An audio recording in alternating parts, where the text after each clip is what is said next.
Hello everyone, welcome to this lecture.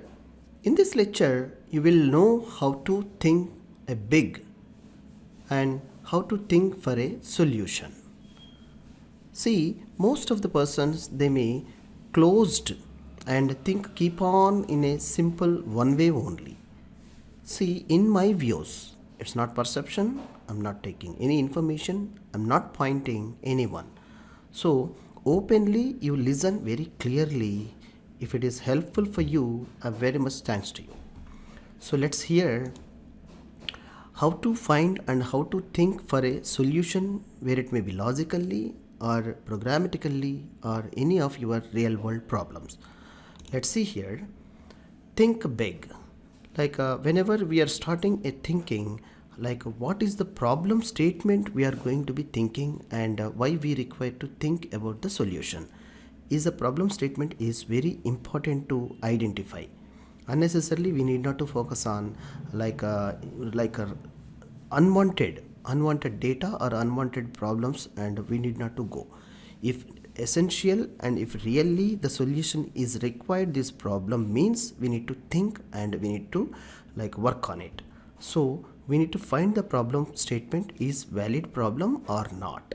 This is the first step you have to choose in. And the second one, make it small chunks. See, for an example, make it small chunks means a bread is there. It's some simple around a 50 or 60 rupees of bread. We won't take around all the bread at a time. So the bread will make it small slices. We'll cut off these small slices and we'll take one by one and we'll eat. Similarly, we need to put the problem in different types of small chunks. We need to cut it. How it is possible to cut the problem, we need to think clearly. So whenever we are making a small things, we simply identify on each small chunk of the solutions. Find these small chunks of the solutions for a simple statements.